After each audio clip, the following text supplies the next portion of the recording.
On the same day that Senate Democrats refused to support a GOP police reform bill, Capitol Hill police investigating threats made against the bill's chief sponsor. South Carolina's Tim Scott also happens to be the only black Republican in the Senate. In tapes obtained by Fox, one caller referred to the senator as, quote, Uncle Tim. Another hoped Scott would choke on his tongue. The motion is not agreed to. Senate Democrats filibustered Scott's bill because it maintained legal protections for officers accused of abuse and didn't bar chokeholds. Scott says cities bear some blame for police abuse. Detroit, Atlanta, Minneapolis, Los Angeles, Philadelphia, all these cities could have banned chokeholds themselves. They could have increased the police reporting themselves. All these communities have been run by Democrats for decades. The House votes on a Democratic bill to reform police Thursday. Fox's Chad Pergram reports the House bill is unlikely to pass in the Senate. Charges have been filed in the death of a black teenager detained at a Michigan youth facility. A Kalamazoo prosecutor charging 3 staff members at Lakeside Academy with involuntary manslaughter for the May 1st death of Cornelius Fredericks. The 16-year-old lost consciousness 2 days earlier while being restrained after throwing a sandwich in the cafeteria. The medical examiner's office concluding several people restrained Fredericks on the ground, resulting in asphyxia. Lakeside Academy is a facility for teenagers with behavioral problems, but lost its license to operate last week. Fredericks' family suing the facility for wrongful death. Steve Rappaport, Fox News. The National Highway Traffic Safety Administration investigating problems with power steering that can stick on thousands of older model GM SUVs, including the Chevy Equinox and the GMC Terrain. From model years 2010 through 2012, more than 780,000 vehicles could be affected. I'm Jack Callahan. This is Fox News. Mezcla Chamorro Fusion Bistro in Hakata and Tuman are now open for takeout and free delivery services in selected locations. For more information, call 479-2652 or 3 or 969-2652. Open Monday through Saturday from 11 a.m. to 2 p.m. and from 5 p.m. to 8 p.m. Mezcla Chamorro Fusion Bistro brings you island hospitality with the true taste of modern Chamorro cuisine at the comforts of your own home. They take your favorite local dishes and serve them with extra flair you will only find at Mezcla, a true taste of Guam. Rent, lease. What does Horizon do for you? Here's a clue. Advertising, marketing, screening, inspecting, instructing, leasing and signing, collecting and complying, inquiring and assessing, coordinating, repairing, renewing, enforcing, evicting, moving, cleaning, rekeying, communicating. Do it yourself and you'll find it taxing. We work hard to keep the vacancies low, so at the end of the month, you collect the dough.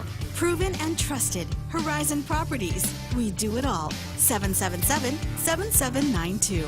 The Guam Visitors Bureau and Island Beautification Task Force invite you to come out and join the community on Saturday, June 27th, as we work together to beautify our island. Showtime is at 8 a.m. Let's take a moment to show our island pride, to get up and move towards building a better, safer Guam for our friends, families, and visitors. Learn how you can sign up for a beautification site or donate supplies at GuamVisitorsBureau.com and follow social media pages for updates. Special thanks to the stations of Choice Broadcasting. Tall Tales with Bob Klitzkie is brought to you by Bank Pacific, banking on the Pacific for 65 years. Tall Tales with Bob Klitzkie is also brought to you by Security Title, making sure you actually own the property you think you just bought. Welcome to Tall Tales with Bob Klitzkie, the only show on talk radio where common sense is a lot more common. Phone lines are now open at 888-TALK. That's 888-8255. And now, The Point proudly brings you Tall Tales with Senator Bob Klitzkie. A well-regulated militia being necessary to the security of a free state, the right of the people to keep and bear arms shall not be infringed. Right, Real Joe Cruz? That's what I'm saying, sir. That's good. Well, we've done away with or completed the Second Amendment portion of the program. I peered in my crystal ball last night, and I saw some personnel movements in the government of Guam. First of all, those of you who have become accustomed to the diktats issued by Commissar Linda DeNorsi, you'll recall she's the one that said no sacramental services liturgical committee. And she's also the one who said, I don't remember authorizing my electronic signature on those papers. Well, no, wait a minute. She's the one who said she didn't sign it, or she didn't authorize the use of her electronic signatures. The governor clarified for her, telling us all that Linda just doesn't remember. She didn't say that she hadn't done it. She just said she didn't remember it, you know. So, you know, there are a lot of things that happen to me every day that I don't remember, but I can tell you for darn sure that they happened. I don't remember getting in my car this morning and turning on the key and starting the engine, but I know that it happened because it always happens. And I don't remember rolling out of the sack this morning. I don't remember stumbling into the to the bathroom and brushing my teeth. I don't remember that. But I can tell you that I did it because I do it every morning. It's a routine. Anyhow, my crystal ball tells me that Linda is not going to be around for the long term. My crystal ball also tells me that a certain, it's a little cloudy here,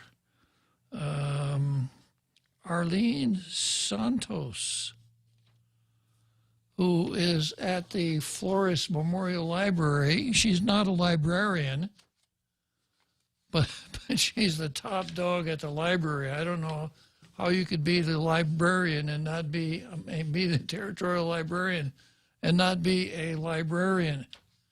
But she is going to go to the Department of Chamorro Affairs as the president of the Department of Chamorro Affairs.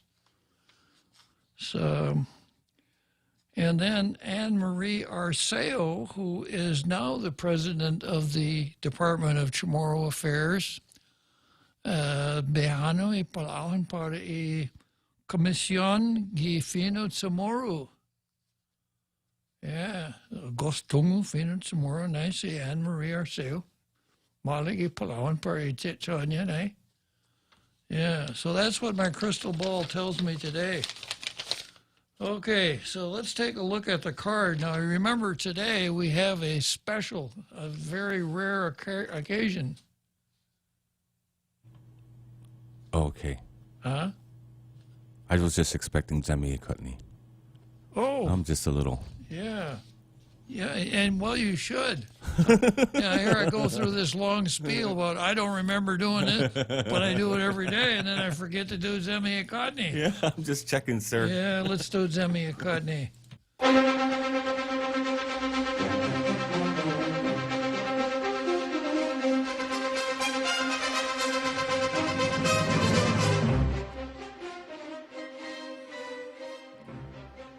I guess I was so anxious to get to my crystal ball, I forgot Zemi Kutney. So here we are today. The Daily News is running something. Here's something from the Daily News. Special to USA Today. Wow, that's momentous, right? Surprise, surprise. Yeah, instead of a local editorial. And it's called Love in the Ruins, Giving Birth in a Pandemic. And I guess I should save this till the next time we talk about the Department of Labor. I'm sure another Joe would appreciate that, right? When he... Yes, sir. Yeah. Okay, and then the Post comes along and says, impactful solutions needed to curb trashing of Guam. Shifting back the government's focus on cleaning up an enormous volume of litter that besets the island is always a worthwhile effort, not just because we're reopening to tourists, but more importantly, it addresses a deeper issue. Trashing our collective home does not speak well of us as a community. As of Tuesday, more than 700 volunteers have signed up for one of the re-energized island-wide beautification efforts being led by the governor's office and the Guam Visitors Bureau. I thought our lieutenant governor was supposed to be in charge of island-wide beautification. Isn't that right? I believe so, sir. Yeah. For some reason, some of our fellow Guam residents can't kick their habit of trashing the island, like throwing cigarette butts all over the place. Like they go outside of a building to have a cigarette, and then when they're finished, they just throw the cigarette on the ground right outside the building. You ever notice that, real Joe? I do, sir. Yeah. I didn't say, do you ever do that? I said, did you ever notice it? I'm aware, sir. Stricken from the record. Okay. And we're not talking small pieces of trash, old couches, rusty refrigerators. It's what I refer to as Chamorro archaeological relics. Yeah. Dead refrigerators. True. Old couches. Yes. Dead washing machines. Moldy mattresses are deliberately driven into areas that are less visible to traffic and dumped there. Beaches are targets of littering too. On the sands and shorelines, beer cans and bottles and dirty diapers are left for others who care about Guam to pick up. This says a lot about some who live on Guam but don't really respect the island as home. Something more drastic in the way of penalties and enforcement must be done. We've suggested not so visible cameras before in areas that are frequently turned into illegal dumps, and there's no reason to delay turning this idea into action ASAP. Shifting funding priorities to deal with some of the pesky illegal dumping issues should be done. Enforcement must be taken seriously. Visitor safety officers that others had irresponsibly dumped on public land or someone else's property. It's good to rally around a weekend island-wide cleanup, but why do the litterers get away with repeating these violations over and over again? Well, we're told that the mayors don't want to do it. So we've had only one time when a mayor issued a citation for littering. So the answer is the mayors. The mayors have to get out, find out what's going on in their village, find out who's doing the littering, and issue citations. And if a few people had to pay hefty fines, it would have a strong deterrent effect on serial litterers. It's time to shift some of the government of Guam's spending towards some form of free trash collection for those who cannot afford a monthly service. Putting dumpsters in places where illegal dumping occurs frequently will help to ease the blight. I don't know about that. You know, that just seems to me like rewarding people for the kind of activity that you want to discourage. Maybe putting pit bulls in the places where illegal dumpers tend to do their dumping might be more palatable. In addition, there should be more vigorous enforcement on private properties that are left to pile up mounds of junk. It's a public safety and environmental issue in addition to the need to keep our place appealing to tourists. The most recent island-wide cleanup in September 2019 yielded 5,000 pounds of trash, according to Tenorio. Our elected officials can do better to address the root causes of the problem, so future efforts will focus more on beautification. Groups, individuals, and businesses wishing to participate can email GVB. Now, it's a fair editorial. It's not Blue Star material, but I am going to make a suggestion. The Post has got some good cameramen, and my suggestion is this. Every day, go out, and every other day, go out and say, this is what a well-maintained business looks like. And there are some. You know, the lawn is mowed right down to the highway. Everything is painted. It looks really sharp. And then on the alternate day, this is what other businesses look like. And there are so many places where there's a space about 4 feet wide between the sidewalk and the highway where the grass is butt deep. So the post could go out and take a pic, you know, the good and the bad. And if you have ugly property, you get some earned media because the picture of your business will be in the paper. That's my 2 cents worth for today, Real Joe Cruz. That's fine with me, sir. All right. Your guest is waiting, sir, just to inform you. Oh, she is. Let you know when you're ready. Okay. Well, I'll tell you what. We're a little bit ahead of the game, but I don't like to wait myself. I see, sir. Yeah. And if I don't like it, then I suspect others don't like it either. So could we take a short break? Will you escort the guest? Oh, sure. Hold on, please, sir. I'll do that.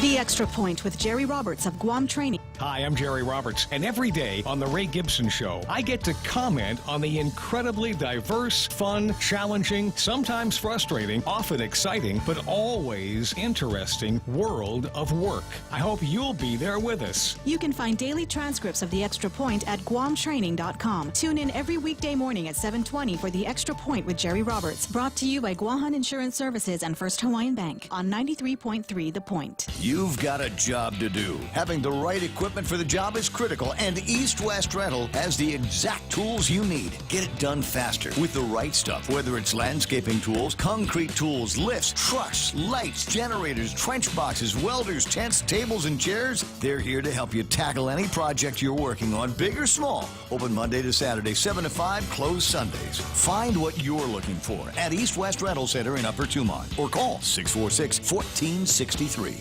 Tall Tales with Bob Klitzkie is brought to you by Horizon Properties. Call 646-7616 or 777-7792. You can also visit them at horizonpropertiesguam.com. Welcome back to Tall Tales with Bob Klitzkie, Guam's single voice of reason. Call now, 888-TALK. That's 888-8255.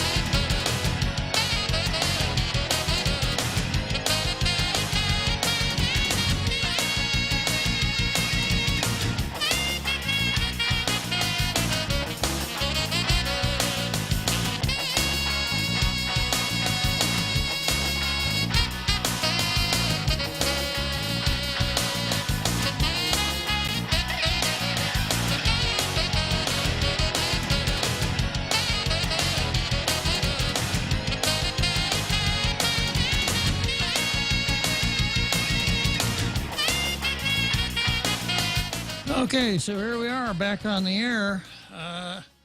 I'm just going to tell you what's on the card today, but because of our special guest, I may not have time to go very far down the card. But of course, I have Troy versus Janela, 40 days. Tina versus Emergency, 14 days. I've got Rory versus the Port of Guam, which I suspect our special guest will want to talk about a little bit. I've got ID Politics versus the States, Commissar DeNorcy versus the Pirate, also known as Jeff Pleadwell. I've got Lou versus the People, the Democrats versus Ken, and Black Lives Matter versus the Facts. But without further ado, Real Joe Cruz, I'm going to introduce today's special guest, the former executive manager of the Port of Guam, Joanne Brown. Let's give her a big hand. Hi, Bob. How are you? Good afternoon. Good afternoon. It's good to see you again. Welcome to Tall Tales. It is my very, very first time to be here with you in the studio. Yes, ma'am. So you now have the opportunity to address our international radio listening audience. How exciting. Uh-huh. So, Joanne, you just a little background here. Okay. You were the deputy director at EPA once upon a time. Gosh, Bob, almost 1991. That's when I first became the deputy administrator with Fred Castro, back in the early 90s during the Ada Blas administration. The late Fred Castro. And the late Fred Castro, yes. May he rest in peace. Yes. And then I think from there it was the legislature. I was there in the legislature for 6 consecutive terms. Of course, served the last 2 with you, and you and I and Dr. Larry Kassenbauer all exited at the end of the 28th Guam legislature. We stepped down. That's true. And then from there, university? I went back to the University of Guam for 4 years. I was the assistant director of soil and water conservation. And then soil conservation? Soil and water conservation. That sounds like a dirty job. Well, soil's a very good thing. Sort of took me back to my environmental roots. I was able to do that for a few years. Soil took you back to your roots. Yes, literally. What a good connection, huh? That sounds hand like something I'd say, yeah, okay. So from there? And then after that, when Governor Calvo got elected to office, he asked me to come and assist him with his administration. And of all the interesting things in the world, I thought, I would love to be the director of the Bureau of Statistics and Plans. At the time, our good friend Tony Lamarina was the director under the previous administration. And at BOSAP. Yes, and I was so looking forward to it. I thought, that's a great job. I'm able to do my environmental work through there. I'm close enough at Adelup, but I'm not in enough trouble of, really heavy issues. So I thought that'd be a great way to wrap up. I just got a few years to retire. And it didn't turn out that way. What the governor assigned me to and wanted me to do was DPW, and I was there for 2 years right across the street. And I have to tell you, that turned out to be one of the most wonderful assignments that I had in working with the team there in terms of getting things back on track with getting our buses repaired, purchasing new buses, working on our road projects, coordinating, ensuring with our federal highway partners that we are properly expending our money and getting the projects done. We did a number of bridges and roads that nowadays when I drive by I have to remember my involvement at that time with a lot of great people. And then, of course, unexpectedly, in December of 2012, I was asked to go down to the Port Authority of Guam. I understand at the time they had some concerns about the management and issues there, and so I got taken out of my location here in Upper Tumon and got assigned and brought on board by the Port Board to become the general manager of the Port Authority.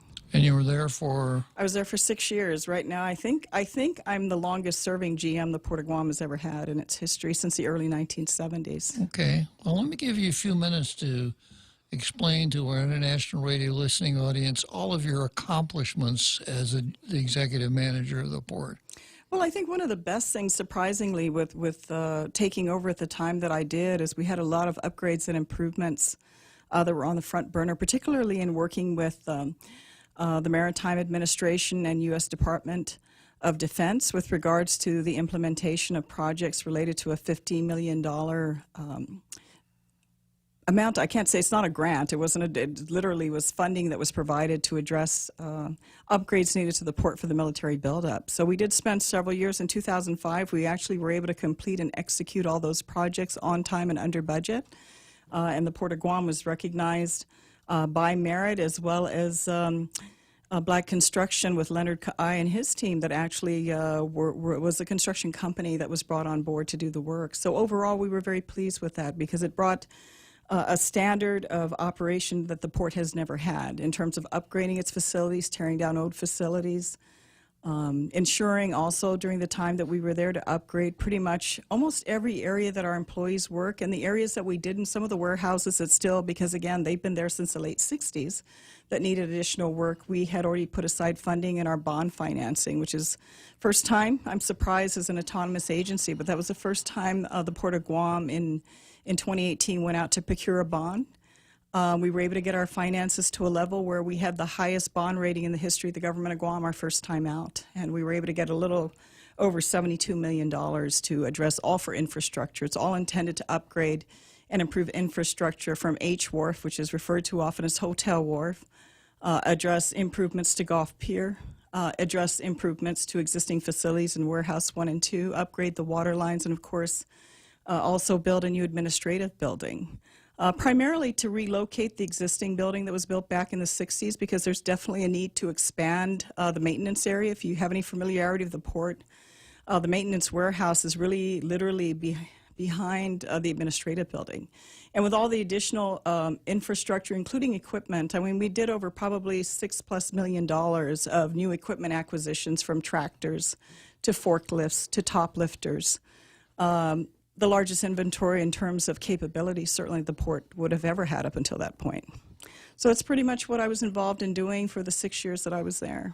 Okay, well, kept you busy then, didn't it, Joanne? A little busier than I'd planned, but, you know, I think the good thing is keeping busy keeps you productive, and time goes by very quickly. But, you know, being assigned to these things, it gives you an objective and a goal and a time frame to do it. And certainly I hope that I met those objectives with my board and with the governor that supported my appointment there. Let's talk about what everyone is interested in when it comes to the port nowadays, the Port 7. I spent quite a bit of time yesterday's program on the Port 7, taking it not as far back as your administration, but from Rory Respicio's first meeting with the board as the new executive manager. And he had 3 items on his agenda. He wanted to talk to Champ about mediating the YTK controversy.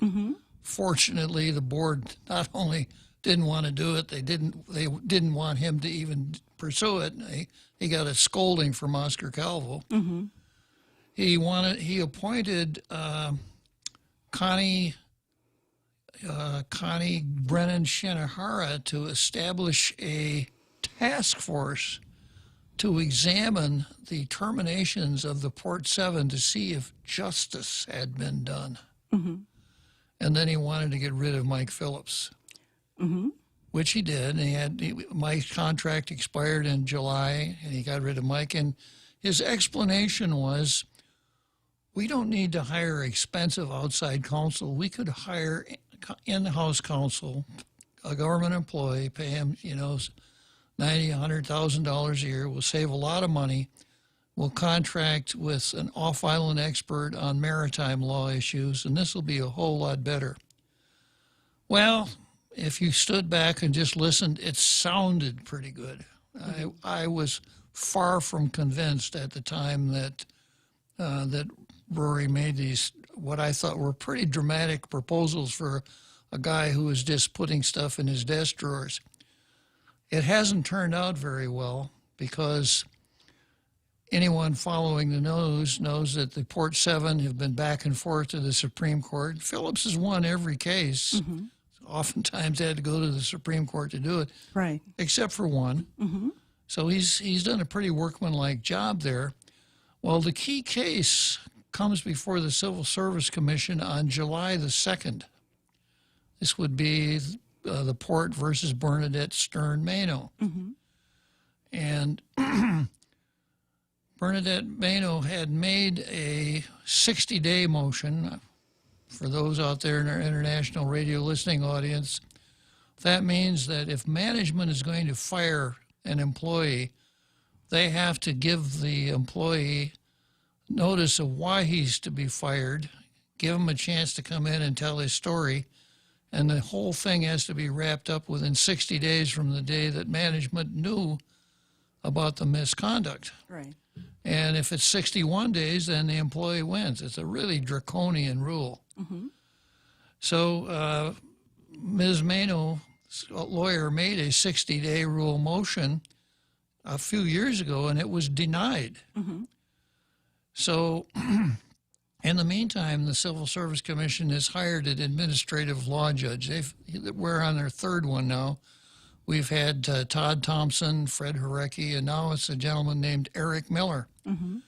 Eric Miller wrote up his decision as to how, his recommended decision as to how the Bernadette Mano case should go. And the way it works is the administrative law judge takes testimony, examines documents, etc., and comes up with written findings. A much faster and more deliberate process than everyone coming in and telling his story to the whole 7 commissioners. So Miller, in his decision, basically found that Mary Torres and the 7 members of the Port 7 had done exactly what they had been accused of. It's basically a conspiracy to squeeze money out of the government. But because Mary Torres knew about it more than 60 days before Bernadette was fired, the 60-day rule would, meant that the termination wouldn't stick. He also said that he looked at the earlier decision, but he didn't like it and couldn't recommend it to the board, so wants the board to re-examine that. So that's where we are on Tuesday night. Now, to me, the most shocking thing that's happened in this whole drill is that Kurt Vandevelde will represent Bernadette Maynard. Kurt's a tiger. He's an accomplished attorney. Do you know who's representing the port? I don't know, and I'm not aware of who replaced Mr. McDonald, who abruptly resigned a few months ago. Let's ask the real Joe Cruz. When Joseph McDonald resigned, real Joe Cruz, what was it that the port board did? It's not what they did, sir. It's what they didn't do. Okay. They never replaced McDonald, so they don't have a lawyer. So they're sending Louis Baza to the Civil Service Commission to defend the port. A layman. Can you imagine that? Well, especially in probably one of the single largest personnel-related cases in the port's history. $500,000 worth. Or more. Yeah. Or more when you include attorney fees. You know, Bob, you and I have worked together a long time. I mean, it's been close to, 20 years when we first started the Guam legislature together. And you, of course, are also an experienced attorney on top of the many things you've done in your government career. Our priority, at least my view, in the time that I've ever been in a public position is, your priority should be to represent the interests of the public, and certain positions demand that. I think if you're in elective office, and certainly if you're appointed to serve or head a Department of Guam, Government of Guam agency, your first priority, at least mine, was at the port. And I walked into the circumstance, which was a mess to begin with, because there's a lot of dynamics going on when you don't have consistent leadership running an agency. And of course you have, administrations change every 4 to 8 years. But when you have directors, for example, maybe lasting just a year or two or whatever the case may be, in some departments you end up with a group, a clique that develops its own power base. If you want a promotion, you want a favor, you want to hire, hey, my cousin, my son, my mother, my father, whatever the case may be. You work through that clique. And that port had that clique in many different forms, shapes, and sizes. There are different kingdoms that are there. And that's one of the things, even though I'd worked in government for quite a number of years, the port has its own unique culture there. And the circumstance of where it was is what got us in the mess that we ended up walking into with regards to the Port 7.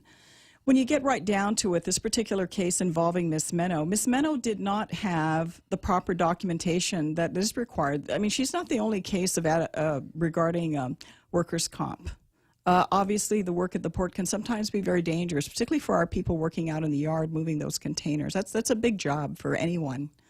So it's not the first time you had a workers' comp claim. But it's very notable to point out, because a lot of people think, they like to argue, especially you hear from Ms. Meno's side and her background in working for a previous governor and senator, that this is all a political attack, and it was an attack of the Calvo Tenorio administration because of previous accusations that were made against her that she might have done against the Calvo Tenorio team running for office. And this was some big conspiracy that was put up against them. They're all innocent victims. Most of these Port 7 I don't even know. I only know of Ms. Meno, having seen her work for one of our former colleagues in the legislature, knew of her as a reporter, and then certainly the time she worked at Adelou. But again, at a distance, I don't have any close affiliation or had with her. So coming down to the port, being tasked to go down there because of the concerns that were raised by the board, by the administration, to end up finding out in reviewing this circumstance that all this documentation did not exist. Most of it did not exist at the time, to my understanding, that the board had requested an investigation. I understand from Attorney Phillips it took almost 10 days before the Port Authority provided a file for their review, from the time it was requested to the time it was reviewed. What ended up resulting from that under further investigation was a number of these documents that were provided. These, again, Bob, are public documents. You know that there's some sanctity to that. I mean, it's a little different from you and me writing our own personal scribble in our backyard. Official documents, especially documents that are intended to facilitate payment, especially payment over 70, in this particular case, over $70,000, you have to ensure that it's done properly. And in the course of that, we ended up finding out that a number of those documents were generated way after the incident occurred, most of them 10 to 12 months after the incident occurred, and on or around the time the board had requested an investigation. We ended up finding out that the actual incident report was generated almost over a year after the fact, and we were able to determine that because we extracted the computers of the employees involved and went into those computers and determined the dates those documents were generated. One document in particular went around several employees as they went back and forth taking a format of an existing incident and then up creating whatever the new one. Mm-hmm. So you find these things were all generated after the fact. Now, while the incident may have occurred before the board brought the concern, there's a lot of stuff that happened after the board brought this up. So this whole 60-day rule, and mm-hmm. I don't know if you had a chance to read the Francis Areola case at the Supreme, she's one of the Port 7. Mm-hmm. The Supreme Court pretty much said that if any of the things that employees charged with, if any one of them fell outside of that 60 days, then by all means the civil service should go back and review those cases. And I would say for everyone else of the Port 7, I mean, in the case of Mr. Guevara, again, the Supreme Court didn't say that, oh, no, Mr. Guevara is not guilty. The Supreme Court said that the previous general manager, Mary Torres, had knowledge of it within the 60 days because he certified not once, Bob, but twice, certified two almost identical documents. The only thing that changed was one document involved a per diem rate and travel expenses at the workers' comp level, which I believe was maybe a little less than $94 a day. And then a very same second identical document that almost tripled that using the federal rate as a determination of how much to pay or compensate Ms. Meno to travel to Hawaii for medical care and also have someone accompany her to that. Both those documents went all the way up to the general manager, were certified and signed without a workers' comp claim from Department of Labor, without a incident report, without Ms. Meno having gone as required under Guam law and requirement. If you have an incident on a job site in the government of Guam, one of the very first things that's listed there is you have to go to the Guam Memorial Hospital and be seen at the Guam Memorial Hospital.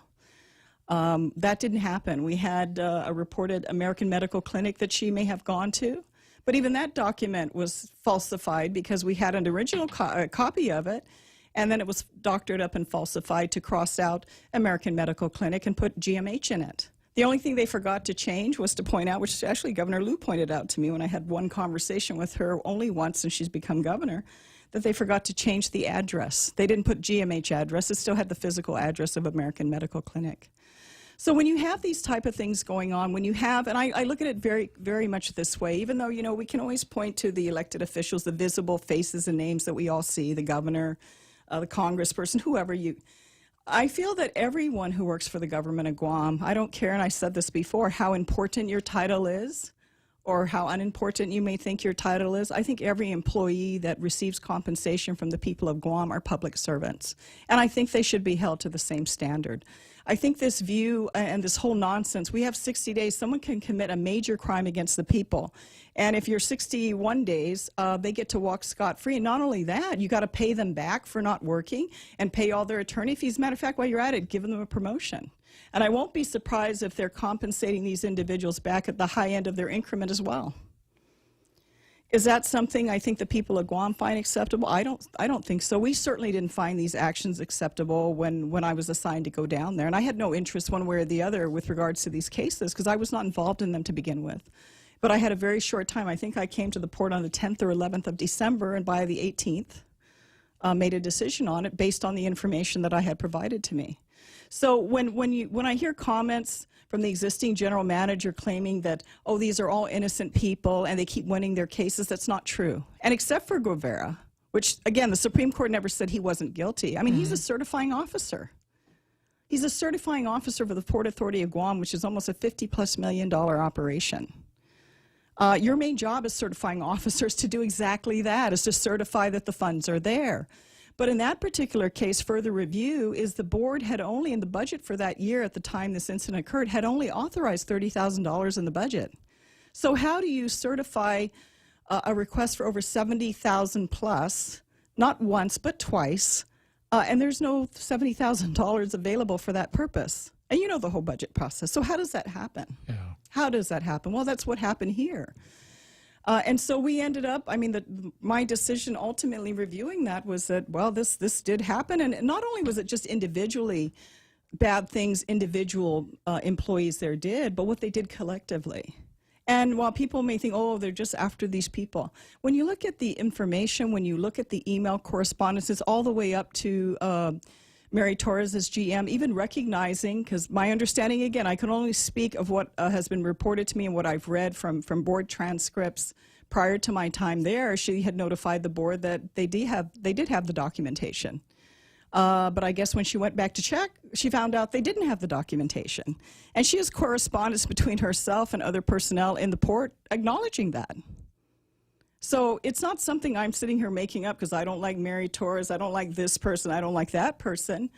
But when you're in that position, you can't say at one end, oh, I only responded to the information provided to me. I assumed it's legitimate. Okay, that's fine. You can take that position, which is very possible. And you're in running an agency or department. You might not know what every little person's doing there. You're assuming that what they're providing you is legitimate. But to say that, then at the other saying, oh, these people are innocent. They didn't do anything wrong. Well, the evidence is there. So how did it generate itself? At some point, someone needs to take responsibility for what happened. I mean, ultimately, for Mary Torres, the board decided they were going to let her go. And that was their decision. But where this has led us now with what has happened, and certainly one of the things that I've always done in the course of ending my responsibility, even though I can walk away because I'm fine, I'm retired, what do I got to worry about these days, right? When I left Guam EPA back in, 1994, when I first ran for the legislature, I made one appointment with the incoming governor, probably the one and only appointment I ever made, the 2 terms that Carl Gutierrez was governor.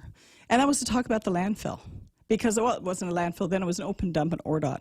And all the problems that we were having with that and the need to build and construct a new sanitized landfill.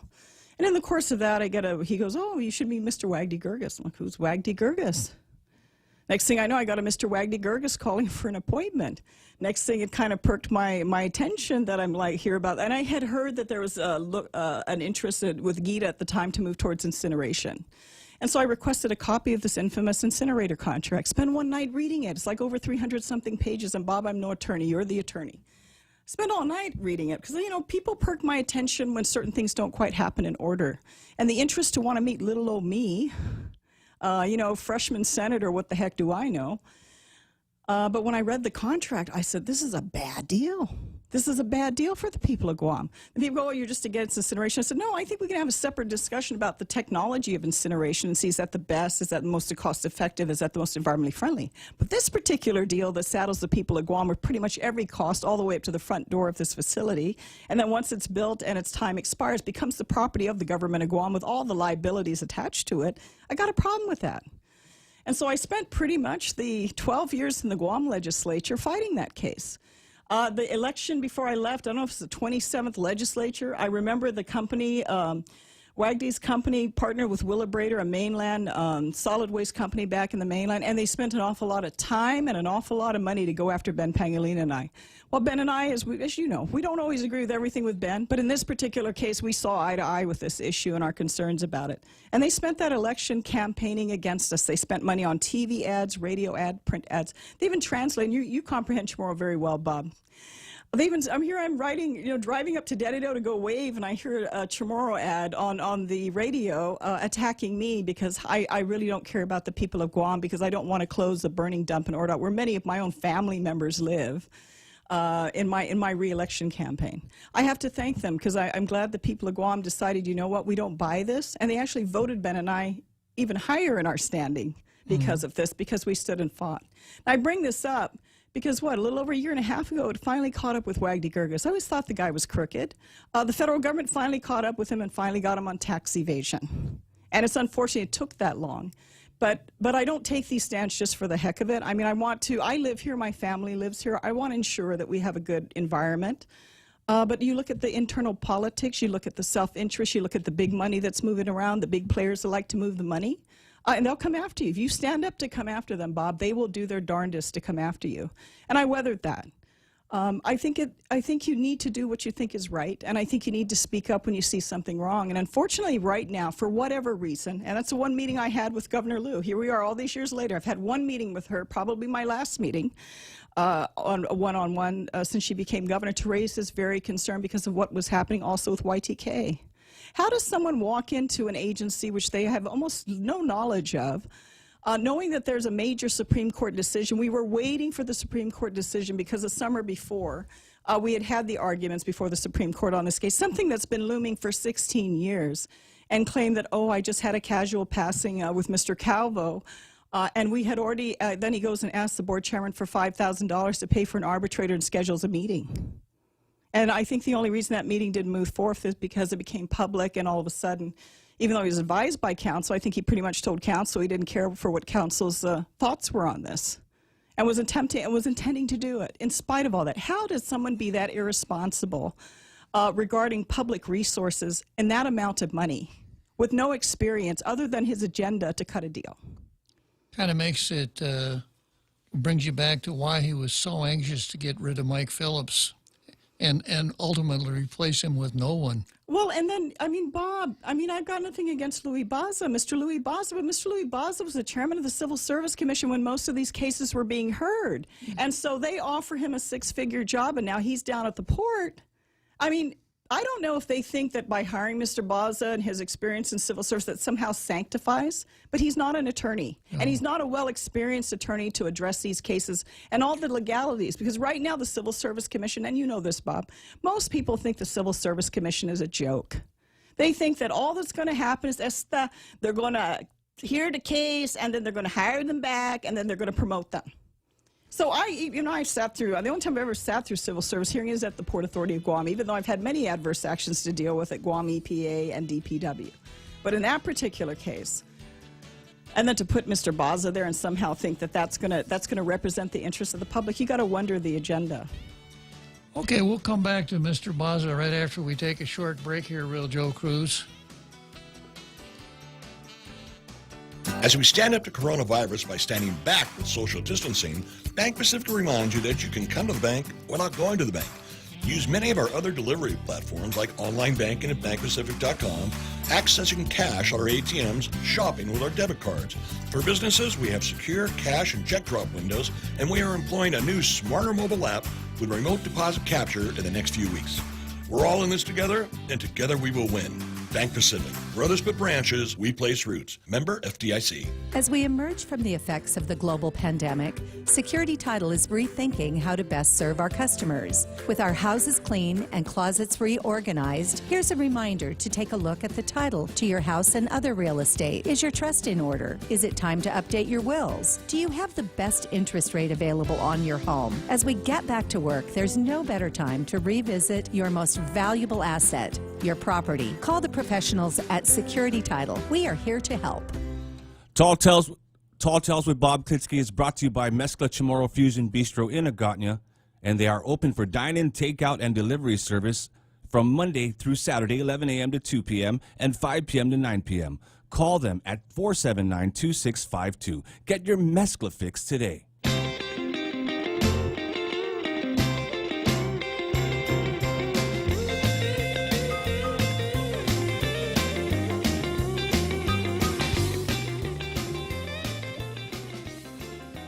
So here we are back again with Joanne Brown, former executive manager of the Port of Guam.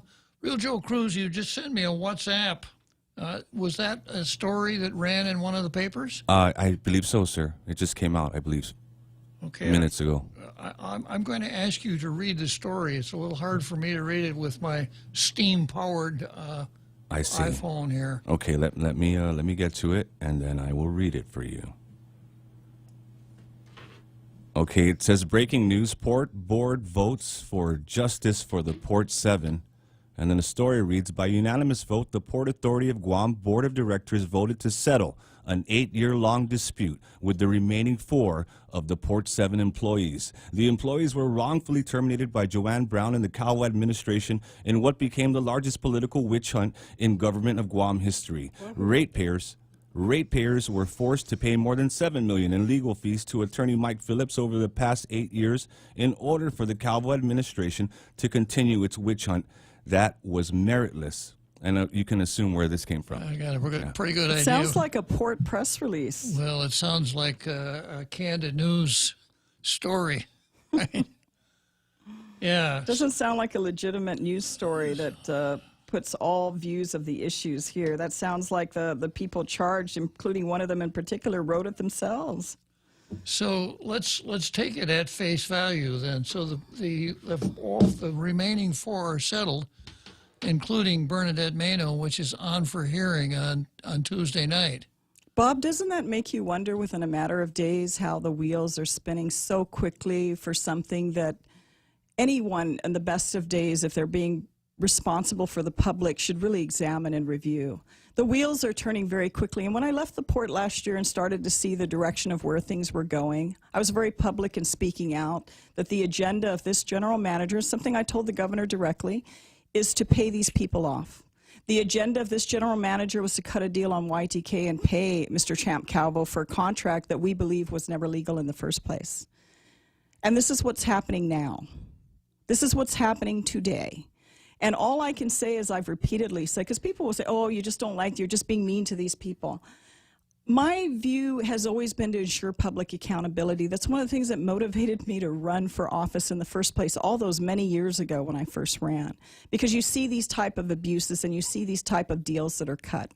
They think right now they've got a victory, and maybe Mr. Respicio thinks he has a victory. And unfortunately for the Port Board, for everyone sitting there, including those board members that once upon a time I used to work for, I think there may not be thinking that the people of Guam are paying attention to this. And all I can say is, my dear people, look at the facts of what is happening and look at the deals that are being cut and look at the amount of money that's being paid out, that individuals who committed, maybe they might be good people that just made bad decisions, but their actions were corrupt. Their actions were corrupt.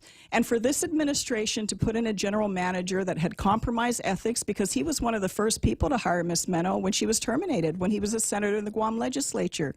He was a senator that wrote a letter to the Attorney General of Guam asking the Attorney General not to investigate these cases. He was the port general manager that let these people back in to the port before these cases were resolved. And then you got to wonder, why do people like Ms. Connie Shinohara, that I don't know personally, I know of her but by name, but I don't know her personally. Why is it, because he always put it on her shoulders that she's doing some supposed investigation, why does she up and resign all of a sudden? And interestingly enough, she resigns, and Louis Baza, it's almost like it was like a stage play. It's so seamless, right? Yeah, exit stage, it's right? Like, thank you, Connie, for your service. And by the way, we're bringing in the current chairman of the Civil Service Commission to now take over the role that Connie had. Like he was in the closet, and they just opened the door, and Bob, out he comes. I have to ask you, where else in the government of Guam do you see a new management coming in and then digging into adverse actions and wanting to bring them forth and settle? And these are not the only cases they settled, to my understanding. They've sprinkled a few other things in there to make it seem like they're really doing a legitimate review. And the only thing this general manager and this board has done is pay off, by the time we're done, several plus $1 million to people that are not deserving of that to begin with, because they committed acts against the port and against the people in this community. And they are being very handsomely rewarded. And for this administration, I will say this, even for me, Bob, as I contemplated after all these years, because it's been 26 years since I first ran for office, and I know all these people are going to keep attacking me, just like that press release, wherever it came from, because I don't think that's legitimate media right there, but that's the tone. They're going to attack me. Go ahead. I look at it this way. What they're doing is wrong, and maybe all I can do is speak out, but that's what I'm going to continue to do. And I have to say to this administration, to our governor, she knows. I mean, Dan Tydinko is one of her key advisors. Dan Tydinko, who was the board chairman at the time these incidences happened. Dan Tydinko and the other board members that raised these concerns, that brought to light what was going on at the Port Authority of Guam. And I guess she's not listening to him. She's not listening to me, certainly, in raising this concern to her, taking the time to do this to make her aware as an incoming governor. Maybe they'll just say, oh, it's up to the board. And the board will say, oh, this is what the civil service ruled, so we have no choice but to pay these people off. And that's what it is. At the end of the day, Bob, this is a political payoff. And I encourage the people, go out and look at the facts of the information. Don't just take my word for it. I have nothing more to gain from any of this. I mean, I am considering running for office, and the reason that motivates me after all this time, and I never thought when me and Senator Casper stepped down back all those years ago that I would ever contemplate running for the legislature again. I thought, heck, I've had 6 consecutive terms. I've had the experience. I don't think there's anything new I'm going to learn. Maybe it's time to go do other things. But right now, when I look at what's going on in our government, and I can't believe that getting elected to office is about raiding and pillaging the government and hiring everybody in every nook and cranny you can find, and that's somehow what you're supposed to do. That's a big reward for running for public office. Joanne, it's time for our big halftime show here. We have the marching band, synchronized card section in the grandstand, cheerleaders. Oh, wow, you have all that. That's impressive, Bob. A drill team, and then a barrage of cannon fire at the end of the show. So just sit back and kind of relax and enjoy the halftime show. Thank you.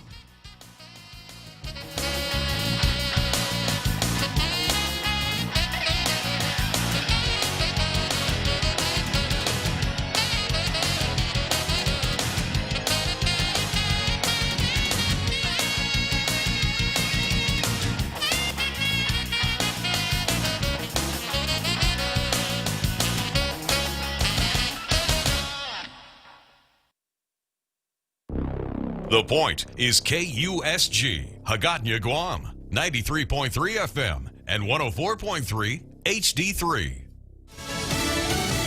Protecting national monuments. I'm Jack Callahan, Fox News. Scores of National Guard troops on standby in Washington, D.C. Today is the day that protesters have said they'll try and topple the Emancipation Memorial.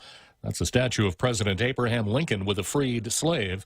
The Washington Post reports federal marshals have been told to prepare to protect national monuments all across the country from protesters. A prominent African-American businessman tells Fox protesters who claim they're helping black Americans are wrong. Tearing down statues won't help fix the problems of black Americans, according to BET co-founder Robert Johnson, who told Fox News Digital that demonstrators are borderline anarchists.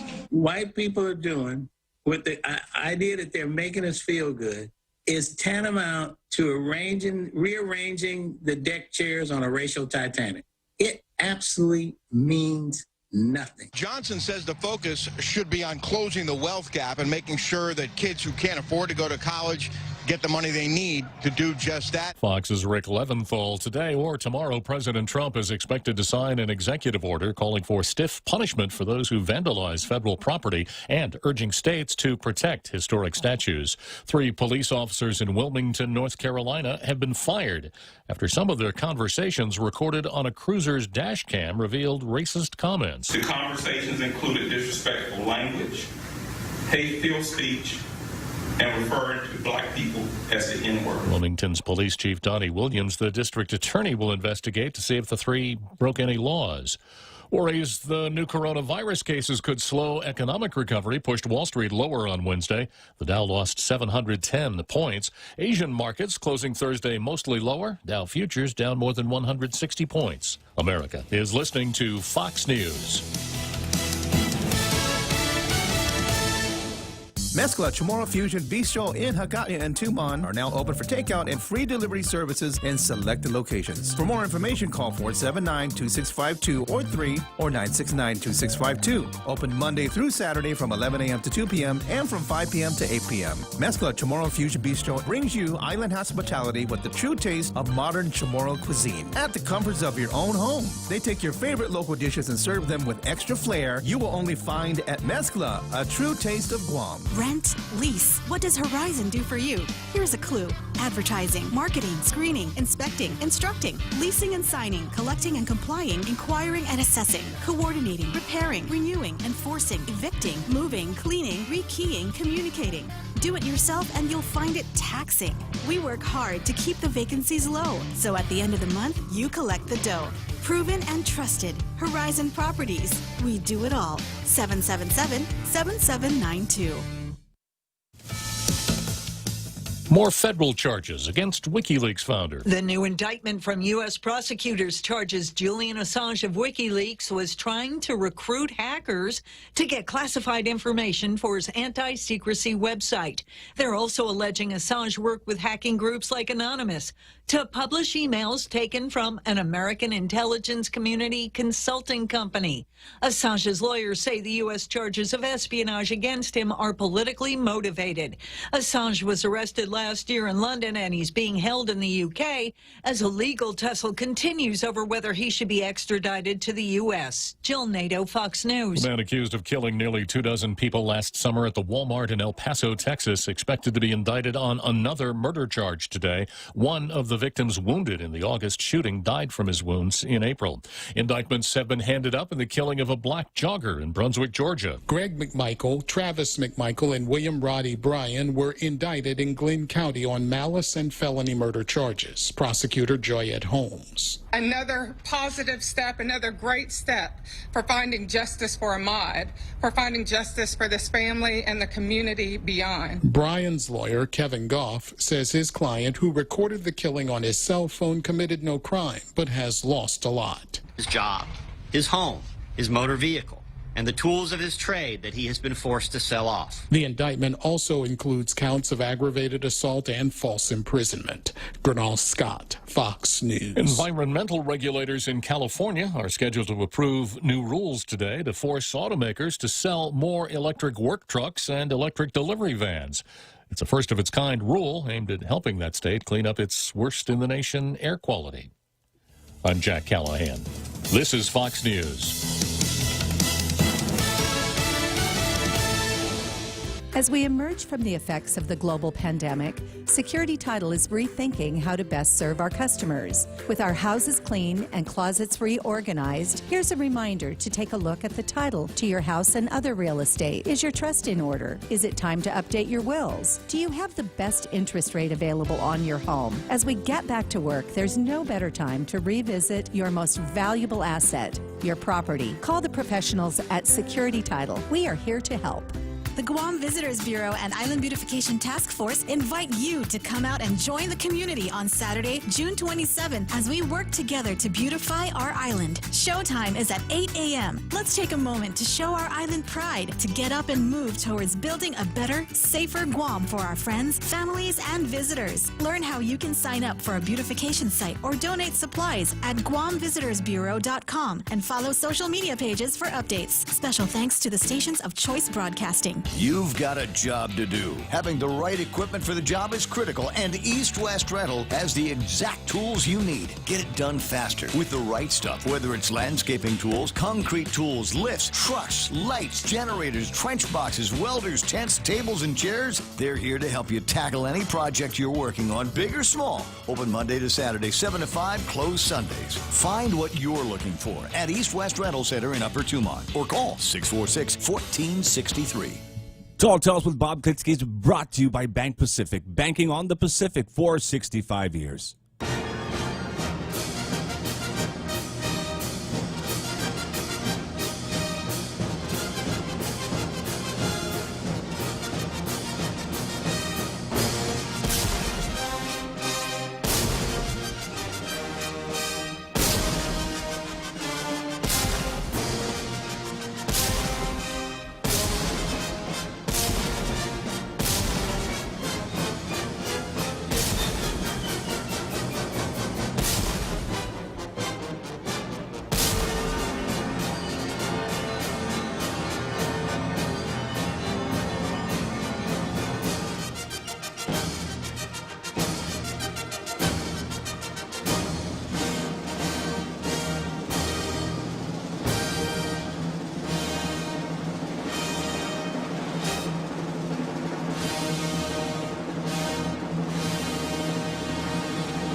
So the real Joe Cruz and I always get a lot of enjoyment out of that big halftime show that we That's have. pretty impressive, Bob. It's like we're up in the stadium ready for a big game. Yeah.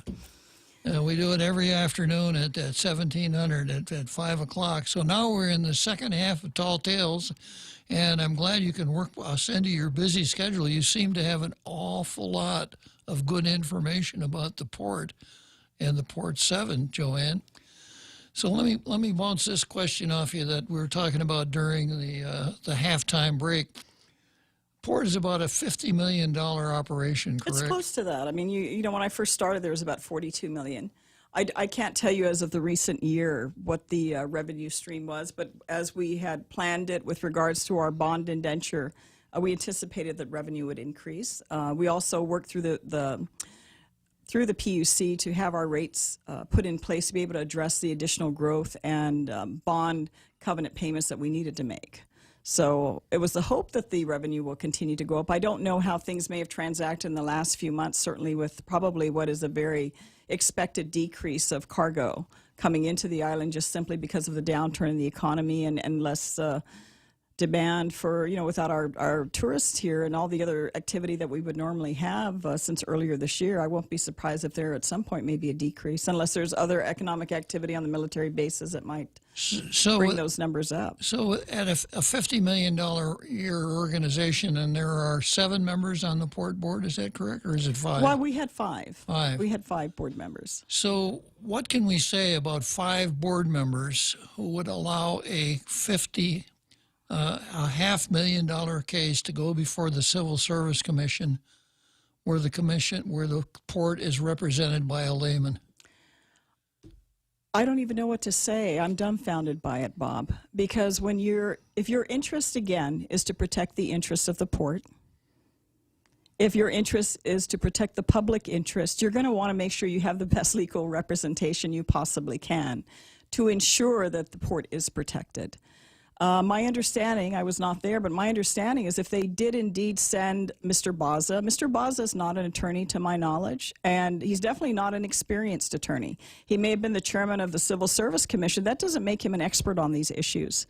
And knowing that these cases have gone through the court system, gone through the Supreme Court, knowing that there have been rulings on that and not have the capability of bringing that up and referencing, particularly in the Areola case, which would have extended for the rest of the remaining six, the timelines, and not be able to present that. And especially the Civil Service is not supposedly meeting till next week, and yet they're having a board meeting today to ratify all of this? To moot it out, actually. I guess so. Yeah. We can't trip over ourselves fast enough. Yeah. So if you want to, now I've got to wonder, and I'm dumbfounded and I'm saddened by it, because some of these board members I worked with, and it never ever crossed my mind that they would ever flip like this. For what purpose? What gain do you have for a little more time on the board to make these kind of irresponsible actions? And I would have to say, Bob, maybe people might have known in passing or heard about this whole thing and maybe thought no big deal, you know, maybe disagreement, no big deal. But I have to tell you, probably after today, I think it's going to become a big deal. I think people right now who are hurting out there, who are hearing this kind of action happen in their government, are going to want to know a lot more about what's going on, and I encourage them to. I encourage them to want to ensure public officials are properly spending their money.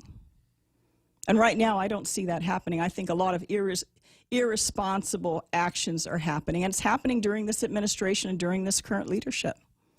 So there is a board that runs the port. The executive manager answers to the board members. Yes. Board members are appointed by the governor. And confirmed by the legislature. So wouldn't the ultimate responsibility be the governor's? Well, I definitely think the board is responsible, and the person that put them there is responsible, because I also know that had the governor raised concern, if she had enough influence in her own administration and raised this concern and said, hey, I want these cases to go, as she told me. I mean, she told me that she didn't agree with settlement and that she wanted this to go through the process. That's what she told me, and so it's no longer my responsibility as far as the execution of administrative work of the general manager. I mean, my responsibilities ended on January 7th, 2019. I'm speaking as a private citizen, only referencing the experience that I had for the time that I was there, and that's the concern I brought to Governor Leon Guerrero, who is a former colleague of mine, who, as you, had served with for a number of terms, to relay my concerns about this, because I'd already seen and heard the intention and the agenda. Already seen leading up to. I mean, people like the current public auditor, B.J. Cruz, who is always attacking our administration, attacking us. The most recent general manager of the airport authority who suddenly resigned on Monday, Tom Atta. When we had the amicus curiae brief before the Guam legislature to clarify a law that was passed a number of years earlier that said leases over 5 years must go through the Guam legislature, pretty basic language. And we didn't get their support. We didn't get their support to go to the Supreme Court of Guam with an amicus curiae brief. Thank goodness the majority of the other senators in the previous legislature did think so and supported it. But some of our biggest critics, Tom Atta, B.J. Cruz, didn't vote for it. And ultimately, what did the Supreme Court do after Rory tried to get his fingers all tangled in this? Thank goodness the Supreme Court finally came out with its decision and said this is not a legal contract. It is not a legal contract because it never went through the Guam legislature and was never approved by the Guam legislature on a contract that they're trying to claim they're owed 43 years of compensation of lost income. If you go to H. Wharf now, you're going to see the amount of investment they put there. Zero. Except for whatever bill, whatever charges they put upon themselves in their own arguments and legal defense on this particular case. So that's what's happened so far. And Bob, in the real world, we look at this, we're like, are you for real? Is this what's really going on in our government? Most common people with common sense, I don't even think you need all the book knowledge in the world, just common sense is going to look at this and go, what is this? What's going on here? What's going on here is very dirty. What's going on here is people cutting their own deals and their own relations and their own network to get paid off. And I said this back in January of last year when I left because I already saw the writing on the wall, and that's why I was very vocal about it. That's why I went to go see Governor Liu to bring this to her attention. And if she's letting this happen, if she's going to say, oh, I'm just letting the port board do it, unfortunately, this is a very, very, very bad reflection of her administration for allowing this to happen. Yeah, the buck stops at the top. So you've been pretty vocal about this, Joanne, since you left as the executive manager. Do you have any further plans on exposing what happened? Well, Bob, all I can do is speak out. I mean, the documents are public. They're at this. Anytime a case goes before the Civil Service Commission, those documents become public. And I'm not going, oh, people just take my word for it. Anyone can go and request those documents and review them themselves to know what happened. And unfortunately, these practices at the port have been going on for a long time. This particular incident, the board caught it. The board wanted an investigation. The board wanted these matters addressed. And had the management team at the time said, you know what, Mr. Chairman Tidinko, you are right. We found some documentation that is not adequate in the file or is missing. We're going to go back and investigate this further and report it to the board. And they could have come back and said, yes, we did take note. Maybe so-and-so didn't do a proper report. Whatever the case may be, stopped it right there and corrected it. Or maybe said we don't have anything to move forward because we don't have the proper reports or whatever the case may be. But by not doing that, by allowing this to continue, by denying that oh, nothing happened, everything's okay, it's just it's a political attack. And you told me earlier that some of the documents necessary for the defense of the Port 7 were generated after the investigation. They were generated after, and the investigation started. And the computers documented that. And the Attorney General of Guam, even when Liz Barrett Anderson came back as the Attorney General of Guam, we had scheduled a meeting with her to have her investigator review those documents, because I'm one of the first people that went to go see Liz Barrett Anderson when she became her second term as Attorney General. And the very day that investigator was supposed to come down and meet with our legal counsel to review those documents, my understanding is the investigator called and had to cancel because he was being pulled off the case. And I've known Liz Barrett Anderson I don't talk to Liz Barrett Anderson these days because of that. Because what do you think this is? This is not a joke. Do you think I'm going to waste my time and effort on this if there isn't something there? And what is the message we're sending out? Oh, these kind of white-collar crimes are acceptable? You can take millions of dollars from the people of Guam and we're not going to do anything about it. But goodness, some person steals $20 and they're in prison for how many years? It's still a crime what is happening here, Bob. And for responsible people to do nothing, to turn their head and allow this to happen, especially those that are in power right now. I mean, look at this. If the Civil Service Commission is supposed to meet next week on this matter, The most important case involving an employee issue in the history of the Port of Guam was up for maybe a week ago, and the Port Authority of Guam had no adequate counsel of any experience to review boxes of files to represent the port interest to be there to begin with. And now the board, all of a sudden in the middle of this pandemic, has time to meet to sanctify this whole process. Really, you got to wonder, Bob. Come on. And I think people that become more aware of this issue need to wonder as well. True enough. So, turning to Joanne Brown, I know that you have a petition circulating to run for senator. I know that because I signed it myself. Oh my goodness! Oh, thank you. You're welcome. I hope they won't think you're biased because you signed my petition, Bob. Well, I'll have to admit I am. You know, I think I've been around long enough and watching long enough that I recognize good government when I see it. And when something is not the way it should be, I think I can detect that also. And this Port 7 thing has affected me that way from the very beginning. Well, you know, I have to tell you, at this stage in my life, there's not a lot of reason to ever run for office again. I mean, there's no personal need for me. I've had a wonderful opportunity. I've been very, very fortunate. The people of Guam have elected me to 6 terms in the Guam legislature. I've been very fortunate to work for 2 great governors with Joe Atta and Eddie Calvo. I've been fortunately to retire as well and serve my time. So at a personal level, there's no, there should be no reason for me to want to do this. There's no need for me. I don't have any more mountains to climb to prove anything to anybody, Bob. But I am so dissatisfied with what I'm seeing. I am so dissatisfied at a most personal level when I look at my family, when I listen to people that come up to me, because I do have a little more time to spend in talking to people, and they do. You could be anywhere. They'll stop you, and I'm sure you encounter this as well. They'll let you know what they think about things, whether you want to or not. Hey, I want to talk to you. And as I put all that together and I look at where things are, I'm not happy with what I'm seeing. I really am not. It's not because, Joanne Brown should be. I would love to have I enjoy the time I have now setting my schedule and doing what I want to do without having to be accountable to anyone. But I'm so dissatisfied, and to see what has happened now, to see that government has become this dysfunctional, to see bad people being allowed to freely reign in this government and abuse public resources, it's very disturbing.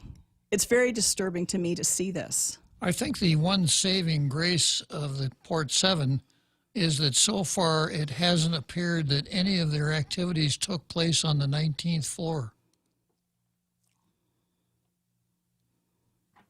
Let me try that again. The one saving grace here of the Port 7 so far is that so far it doesn't appear that any of their activities took place on the 19th floor.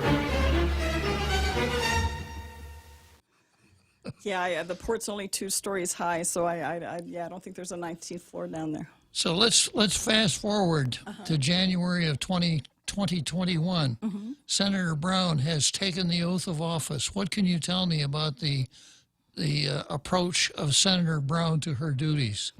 Well, I think if I'm fortunate enough to get elected, Bob, if I'm fortunate enough, I have no idea. I mean, it's been a long time. I can't put my finger in the wind and say, I'm guaranteed I'm going to get elected. If I do get elected, I will tell you, with regards to ensuring that government is more responsive to the public, that will be my priority. And I can say that after 30 years of working in the government, because I will tell you, and I've said this in recent time as I've had time to think about it, the government of Guam is more removed from the people of Guam than it has ever been. Your ability as a citizen to shift the direction or change the level of service or productivity that you get from the government is almost non-existent. You can elect, you can unelect whoever you want, you can choose not to vote. But you, as a resident of this island, even as a voting resident, the government has insulated itself so much, prioritized itself so much, that I think this whole pandemic has kind of brought a lot of that to light. Because the government has taken care of itself first and foremost, and everybody else who's outside of that circle will get around to you when we get around to you. I was nauseated by the carpers complaining about not getting double pay when so many people are not getting paid at all. But Bob, that has always been the priority. I do not begrudge anyone who earns a salary for a living. I don't begrudge anyone who gets up every day and goes to work and puts in their hard labor and gets compensated. I don't know who put in the law for double pay, but the law is there. I'm not even going to argue that. I'm not here to argue that one way or the other. I'm talking about the entire government in general. The fact that an employee or employees who do very bad things are allowed not only to come back to their jobs, but be compensated. That's why certain people, Bob, all of a sudden never could show up for civil service hearings. They had an excuse to drag this out. Their intention was, we'd let the clock run out, and hey, why not? Every day I'm going to make more money. Yeah. And it's sad that the expectation, I don't know if the governor's aware of it, but these people that trailed on her campaign, that were there and escorting people around during her inauguration, that were part of her team, they're representing her, that was part of the agenda. They got on her train to ensure that they got exactly what is happening today. There's no doubt in my mind about that. And whether she sees it or not, maybe it doesn't matter whether she does or not at this point. I think what matters are the people of Guam aware of it, and are they happy with it? And as the current management team and port board who seems to shy away from public presence, I don't hear the chairman coming up publicly accounting or justifying the actions that he's taking. If he's really leading the show there and he's making these decisions on his own, I don't hear them coming out justifying these actions. Most people don't even know who sits on the port board these days. I don't. Yeah, I have sent them FOIAs, so I have their names and emails, but they're not top of the mind awareness. That's for sure. What a sad day for Guam. What a sad day for Guam. So if you want to tell them what my priorities, it would be that. And I'm not saying there's a lot of good people there too. I mean, a lot of things wouldn't happen in our community with our government if there weren't a lot of good people. The problem I have is the barrel of bad people that are doing some really bad things. And unfortunately, they were able to nest at the port and do some very corrupt things. And they're being rewarded from it. And that's the message that this administration is sending. That's how I see it. I leave it up to the people of Guam how they interpret it, but that's definitely what I see has happened here. Well, let's look to next January again, and then let's say that there's a Republican majority in the next legislature. Oh, my goodness. Do you remember what that felt like, Bob? I do. I mean, in my 6 terms, I was only a minority senator in the 27th. That's only because we had a mass exodus of Republican senators running for governor. I mean, we had Tony M. Pinko and Senator Eddie Calvo. We had Felix Camacho and Kaleo Moylan. So we had guaranteed 4 winners in the Guam legislature running for governor. It's the only reason we lost the majority at that time. And then, of course, through the wonderful leadership we got in the 27th Guam legislature, we were able to recapture the 28th as a majority, unfortunately, until the passing of Speaker M. Pinko and certainly the illness of then, Senator and Speaker Mark Forbes. Yeah. So if there were a Republican majority, would Senator Joanne Bound be interested in chairing a special committee on investigations? I don't know if it's for me to do that. I'm not saying I'm not. Or would I be a member of it? Or should someone else who has an unbiased view of this chair that? I think those are things that should be looked at. But I have to say, I don't think nothing should happen. I did also, myself, I know Mike Phillips, I know Oscar Calvo, who is then still a seated member of the Port Board, went and spoke with Senator Clint Rigel. If you're not aware, he is the oversight chair for the Port Authority. I haven't heard anything from Senator Clint Rigel about any of this. I haven't, as I said, I don't even hear a little mouse running through the house making a squeak on these issues. If we had been sitting there right now cutting these deals, they would have been up in arms. We would have been FOIA'd. We would have been hauled down there. We would have been questioned. And I see absolutely none of that happening. And the one thing I want to say out there to our people, as the old saying goes, I mean, if you keep doing what you're doing, you're going to keep getting what you've been getting. And if you are genuinely, and I do sense it out there when I meet people, but, might just be my impression. What do I know? But if people genuinely are disenchanted with their government and their leadership, certainly in the Guam legislature, voting for the best smiling person, the nicest person, they said hi to me, that doesn't mean they're a good legislator. I think you need to look at what they do, not only what they say, because it's easy to talk. You and I can sit here and talk all day. We could talk till midnight, Bob, and maybe till the sun comes up in the morning, right? But look at what we do. and look at what are we doing in your interest. What are we doing to ensure that the government is held more accountable? Because if you think just impacting 15 members of the legislature, the governor, the congressman, or just your mayors is going to change anything, I'd say good luck. You need to put people in that are going to change the system, because until the structure of the system changes, this government is going to continue down the road it's going, and it's going to be even more and more removed from you. Even though they say you're the important one out there, you're the one we work to serve. We're there to serve you. All I can say is good luck with that. And tough decisions are going to have to be made. I mean, this illusion that we create in running for office, some do, that I promise you everything. Hey, vote for me because, hey, I'm going to do this. I'm going to, good luck when the time goes. Are they really doing any of those things? How is government more efficient? How is government more transparent? How is government more accountable? What I do see is government continues to cost you more and more money every year. That's true. Every single year. But the delivery of service, I mean, when I see people standing out in line, yes, we're a pandemic, we have to be 6 feet behind each other, whatever the case may be. But, we could have used that time and the resources of those other employees in the government and the so-called non-essential agencies and see how we could reassign them to assist to facilitate when we could get back to some semblance of normalcy or go back out and start providing service to our community. How could we assist to facilitate to make it easier on our people? So that our people are not standing in line to get the basic things that if they don't get their car registration and they don't get it done by this time, a police officer is going to pull them over and give them a fine. Or because they didn't get their driver's license. Or because they didn't go to file their taxes. I mean, what are we doing to make it easier for people? Especially, Bob, if you got to stand in line to pay your money, I make the job easy for me so that I do want to go down there and and pay what I owe, either a fee or a service to the government of Guam. I mean, I love the government. I've worked in the government for so many years of my life.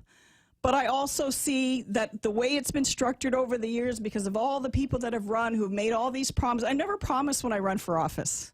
In all the years I don't even know how I got elected. I don't even have a theme. But I've never promised anything. Because I never wanted someone to come, hey, Joanne, you didn't deliver. Well, what's new of most people that promise things, right? They don't deliver. I always made promises. I can remember when we go out to little stump speeches. Mm-hmm.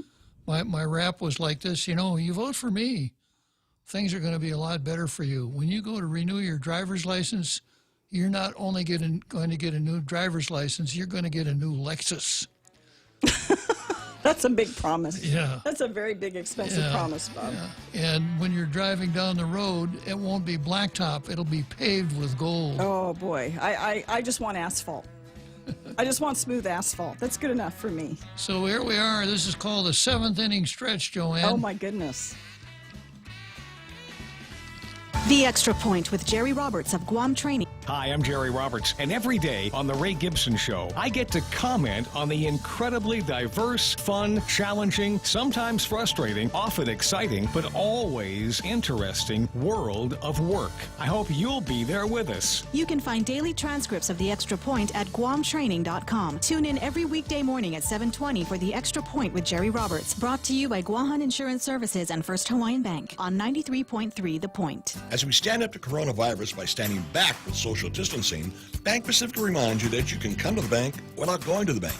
Use many of our other delivery platforms like online banking at bankpacific.com, accessing cash at our ATMs, shopping with our debit cards.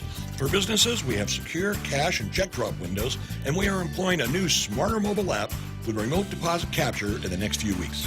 We're all in this together, and together we will win. Bank Pacific. Brothers but branches, we place roots. Member FDIC. Tall Tales with Bob Klitzkie is brought to you by Horizon Properties. Call 646-7616 or 777-7792. You can also visit them at horizonpropertiesguam.com.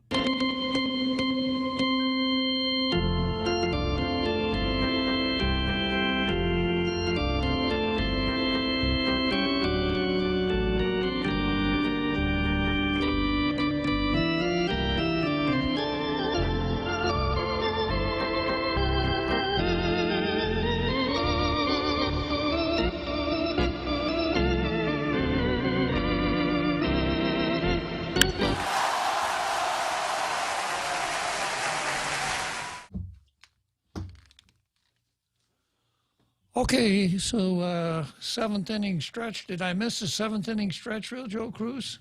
No, it just happened, sir. Yeah, I had my headset off, so It's okay. We're ready to go. So we've left Wrigley Field already. Yes, sir. We're back here at the We studios. left Wrigley Field in Chicago, and Yes, we're back sir. at the historic studios of the Point here in Upper Tumon. Okay, well, Joanne, I want to thank you for coming in and laying it out for us as far as the Port Authority is concerned.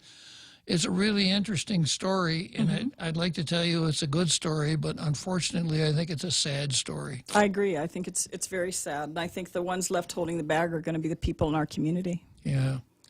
But it's a story that needs to be told, and I think we should all be grateful for you to come down here and tell it, and I hope you keep telling it.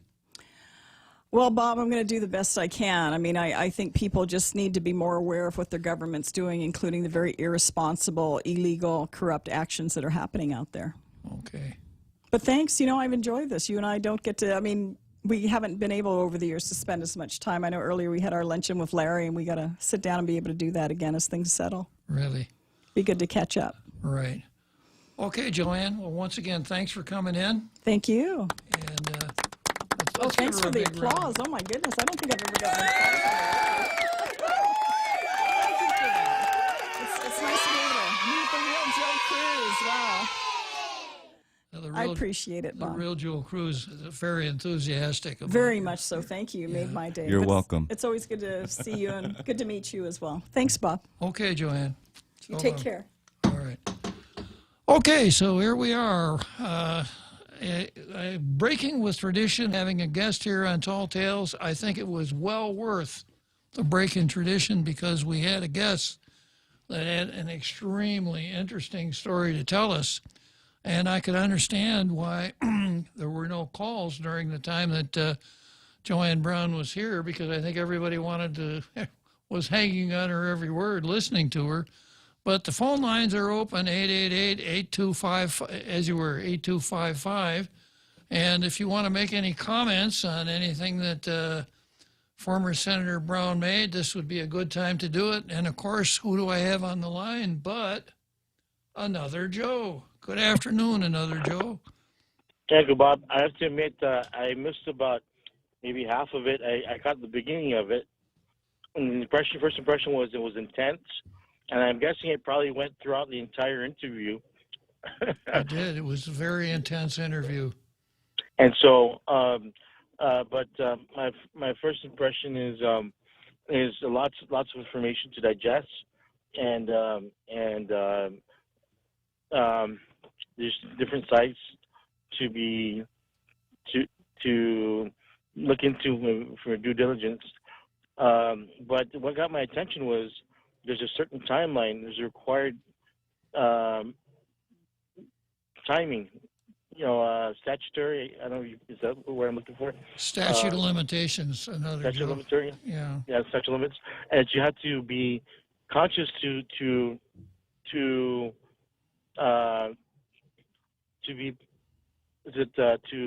stay within the time limit. And I don't know. Here on Guam, within the government of Guam, is counseling available? Sorry, career counseling. Is there advice freely given to this, or is this something you just have to feel your way around? And do organized labor usually get involved and assist with such cases here in Guam? Are there unions for government of Guam employees? Well, there's the Guam Federation of Teachers that represents a lot of government employees. They didn't represent any of the Port 7, all of whom had qualified counsel. Going back to the statute of limitations, there's an interesting wrinkle in our statute of limitations, and that's that it's ordinarily 3 years. So if you commit a crime today, the prosecution has to begin within 3 years, with a couple of exceptions. However, if you are a government employee and you commit a crime in your government employee capacity, that 3 years doesn't start to run until you leave government service. So any one of these Port 7 folks, even though it's been more than 3, the whole thing started in 2012. But until those people have been out of government service for 3 years, a criminal prosecution could still lie. What if they go back to government after 4 years? Are they still liable? No. The theory is that people who commit crimes in their government capacity have the ability to cover up and conceal their crimes. Therefore, it would have to stretch out until 3 years afterwards. But after that, then the statute would have run. And so, is this a local Guam law, or is this federal law? Local law. So in theory, someone who's employed with the federal organizations, Federal Civil Service, they would have to follow Guam law. Does that make sense? Is that good to say, Uncle Bob? Or? Well, it depends on what kind of crime they commit. If, theft is a crime against both Guam and federal law for a federal employee. It gets kind of complicated, Joe. Oh, I meant, well, in particular, with any particular, like work compensation, would federal organizations follow Guam law with regards to work compensation if there is such law? Workman's comp? No, there's a separate procedure for employees of our national government. Joe. Okay, Uncle Bob, good information. I'll just keep listening, and hopefully she gets. You have her back on again, and maybe if anyone else wants to add to it. Thanks, Uncle Bob. Appreciate it. Okay, Joe. And then another surprise. Our Carl is on the line. Good afternoon, our Carl. Hey, Bob, good afternoon. That was really a fascinating interview. I mean, I was literally listening. It was really gripping. You don't have any guests. As a matter of fact, I think that's the only one you've ever had, but that was a good choice. And I came away with a very positive impression about her. And that's the kind of people we need in government, in elected office specifically, is people who have a sense of urgency to get positive things done. And you can tell by the amount of accomplishments that she reeled off, especially the port improvements, that she has that sense of urgency. She wants to get things done. And, I think a lot of times our elected officials I describe it as kind of falling in love with the process and all the pomp and circumstance and Robert's Rules of Order and all this stuff, and they like being a senator. They like that title. The doing, the achievement is not really big on the radar, and so we end up with the hospital problems, year after year after year, decade after decade, the school problems, getting worse, the prison, and all this other stuff. We need people like that in office, and I hope she wins again. I would talk to you about running, but I know you've got a tremendously important job running Tall Tales, and so I don't think you would run. Yeah, there are 15 senators. There's only one Tall Tales, Joe. Or Carl. Yeah, and you, what you do is, it affects public opinion. You reach out to a good number of people, and that's very important. Influencing public opinion is tremendously valuable. So you're doing a tremendous service to the people of Guam, and I sure appreciate it. Anyway, I appreciated the senator's comments about not being so fixated. I don't remember exactly what she said, but not being so fixated on personalities and they smile so good and they're so friendly. And I think we just get caught up in that whole thing, of it being a personality contest. And, well, of course, that was the secret to my success, Carl. My matinee idol good looks, my charming personality. Leave that horn alone. Sorry about that, sir. Yeah, she made good points, Carl.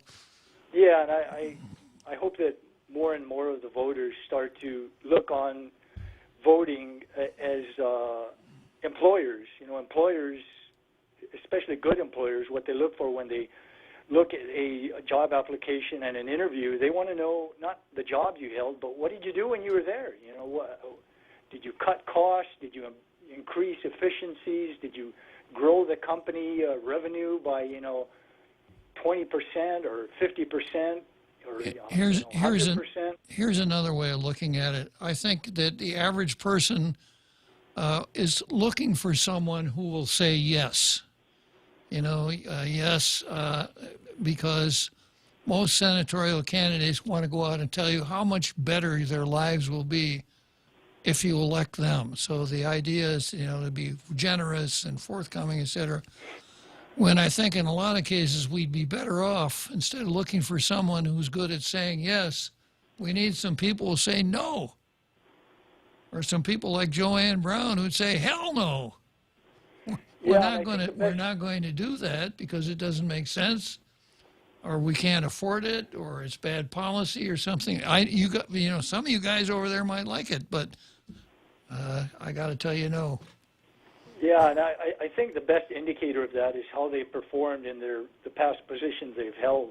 It's easy to talk a good talk and say, oh yeah, I'm gonna do that. Your streets are going to be paved with gold, as you were saying, and all this stuff, but I think the best indicator, I read a career book one time, and they said, don't list all your jobs. The most important thing is, you may list where you're at, but what specific accomplishments did you do while you were there? Did you cut costs? Did you increase revenues? By how much? What percentage? What did you do? And I hope more and more of us look on ourselves not as voters but as employers. We're looking for people who are going to get positive things done and come into office, like you said, with a sense of urgency. You were talking about this, what's this board that they constructed, for ethics or whatever, and they said if they're really serious, what they should have done is the next day after they were in office, be banging on the governor's door and saying, we need, these resources, we need this funding. Let's get going. Let's do this. And they're very comfortable doing nothing.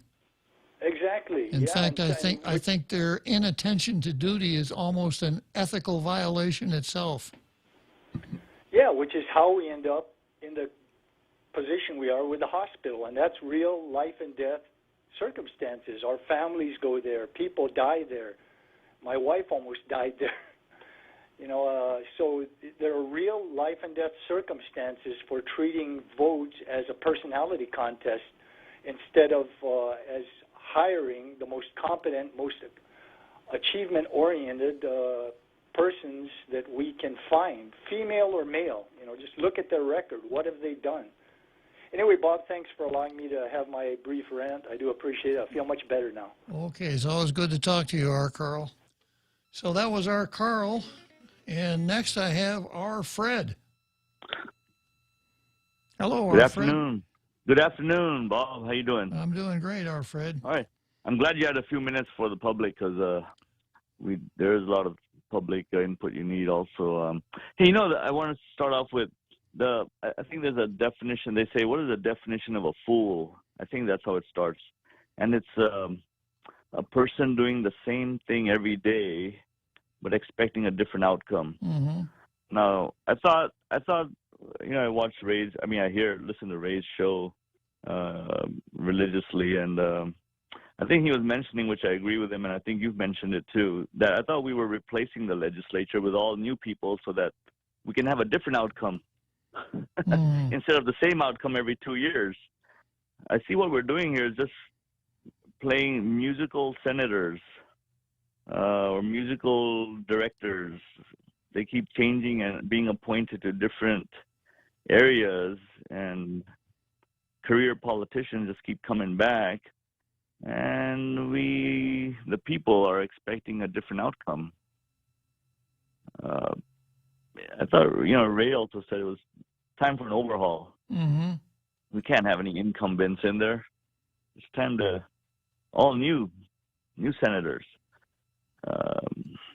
because that's the only way we can move forward and have change. And I think this COVID-19 exposed a lot of that.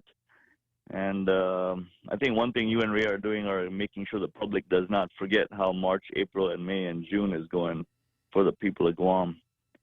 And we don't forget this in come October, November. So you guys are doing a good job on that.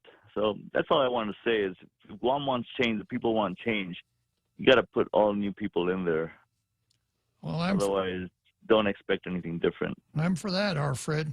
Even one person in there will just, you know how they say, one bad apples, you know, or one, you know, you just need one incumbent coming in, and nothing's going to change.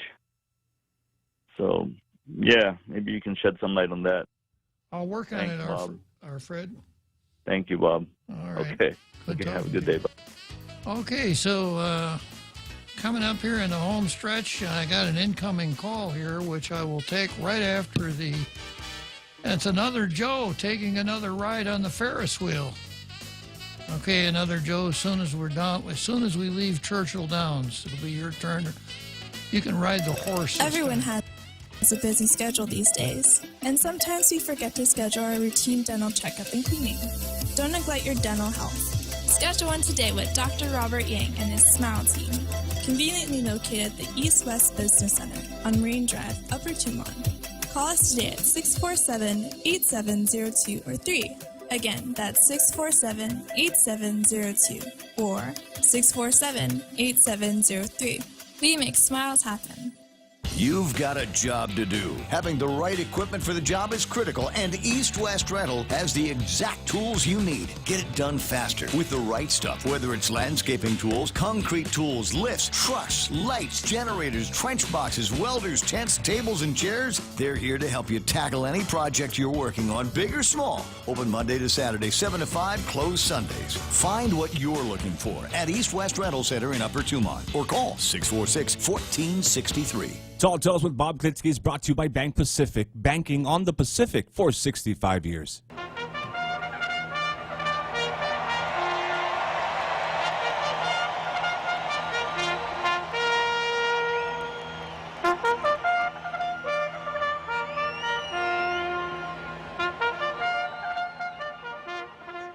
So here we are heading down the home stretch on Tall Tales. We just left Churchill Downs, and I see a rider out there on the track. He's the only rider on the track. He rode the Ferris wheel a little earlier in the program. Now he's content to ride a horse on Churchill Downs. Thank you, Bob. So it just seems that there's a lot of really intense and interesting stuff going on politically in this election year, and I'm not sure what is all playing out. But nationally, you got President Trump seemingly taking really controversial leadership decisions, and I can only guess that after seeing all of the so-called protesters or rioters, whatever they are, out in mass without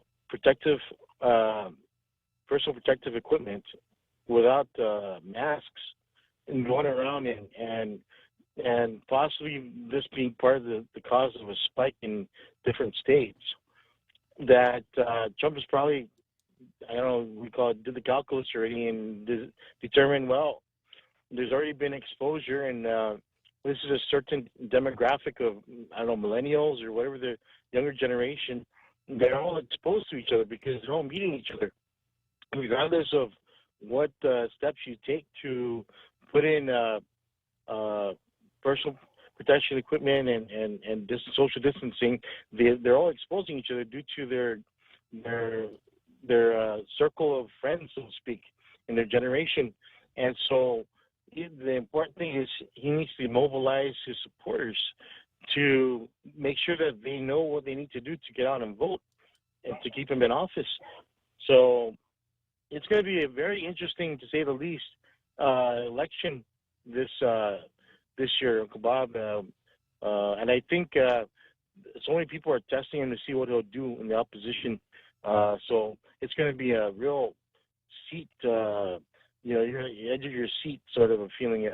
Who needs movies? You got this election election to watch as it plays out. What do you think, Uncle Bob? Does that seem about right? Yeah, it seems right to me, Another Joe. So I just wanted to emphasize that Trump needs to be on guard in his best, man, because they're going to test him every step of the way. Hey, thanks a lot, Uncle Bob, and I'll just listen. Okay, Another Joe. So we're down the home stretch here. I got about 7 minutes to go. Rather than go into the card, I've just got one item on the card that I'm going to read instead of working my way down to it, I hope. Yeah. And then I'm going to cruise around Facebook a little bit. So here's an article that ran on Town Hall. Self-loathing idiots. Rhode Island set to change its official name. Rhode Island Governor Gina Raimondo signed an executive order on Monday that will change the state's official name on government documents, shortening it from, quote, the state of Rhode Island and Providence Plantations to just, quote, Rhode Island, over slavery connotations. Many of the state's residents find it painful that a word so closely associated with slavery should appear in the official name of the state, Raimondo wrote. And of course, this is this whole Black Lives Matter thing where we've got to, where I suspect that we can no longer, well, I guess we did away with that a while ago, but you could never put a blackboard in a school anymore. Absolutely. It's racist, right? Many of the states reference, as you were the pain is that this association causes some of our residents to be concerned to all Rhode Islanders, and we should do everything in our power to ensure that all communities can take pride in our state. The state's legislature is also moving forward with a bill that would get a referendum on the name change placed on the ballot in November. Whatever the meaning of the term, quote, plantations in context of Rhode Island's history, it carries a horrific, now, as a matter of composition, Real Joe Cruz, don't use the word horrific. Unless maybe you're writing about the ovens at Auschwitz or something like that. Yes, sir. Yeah, but a word like plantations should not be in the same sentence as the word horrific, because it carries a horrific connotation when considering the tragic and racist history of our nation. Harold Metz, Rhode Island's sole black state senator, said in a statement last week, quote, I urge the voters to approve the name change in November, but will take all measures now that are within my control to eliminate the name from my official communications and those of my executive agencies, the governor said in the order. With this move, the cancel culture mob has again shown its historical ignorance. So I would bet you that if 100 people, you wouldn't find one that would know that the official name of Rhode Island is actually Rhode Island and Providence Plantations. And it goes back to, the English colonial period. Plantation comes from the word guess what? Guess what the root word in plantation? Plant, sir? Yeah, you got it. You found the root word there. Thank you, sir. And you didn't even need to call Phil Flores for help on it. I feel special right now. Yeah. So, it's just a really neutral word. But it has racist connotations. So I thought, if we're going to do that, we need to take a look at the names of some of the other states that have racial connotations too. Let's start out with South Dakota. So you've got a North Dakota and a South Dakota. South Dakota is obviously, as far as Dakota is concerned, the Confederacy. True. Yeah, so we should have North Dakota and then just plain Dakota. Like, get that South out of there. And then we have South Carolina, same thing. The North Carolina would be the Union. South Carolina would be the Confederacy of Carolina. So it should just be North Carolina and Carolina. But the worst one of all, as far as being offensive to people, Virginia. Oh, wow. Think about how all of the unchaste women who drive through there feel when they're driving in a state that celebrates virginity. That must make them feel really, really bad. True, sir. Yeah. So I don't know what we would change. Maybe not Virginia, something, or Virginia, not. Once this political correctness gets started, there's no stopping it. Okay, so I just thought I'd pick that one up here, put it ahead of the rest of the card. Let's see what I got on Facebook here. Yeah, James Howard talks about New Mexico. I suppose we should not call it New Mexico because that makes old people feel bad, right?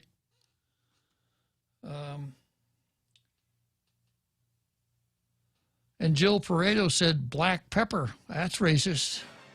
Yeah. Well, that's as far as I'm going to get with that. Well, we had a special Tall Tales today. The first time in the history of Tall Tales we ever had a guest. So I'm glad you could tune in. No guest tomorrow. Just the usual interesting, exciting, educational Tall Tales that you've all come to know and love. So the real Joe Cruz and I will see you tomorrow.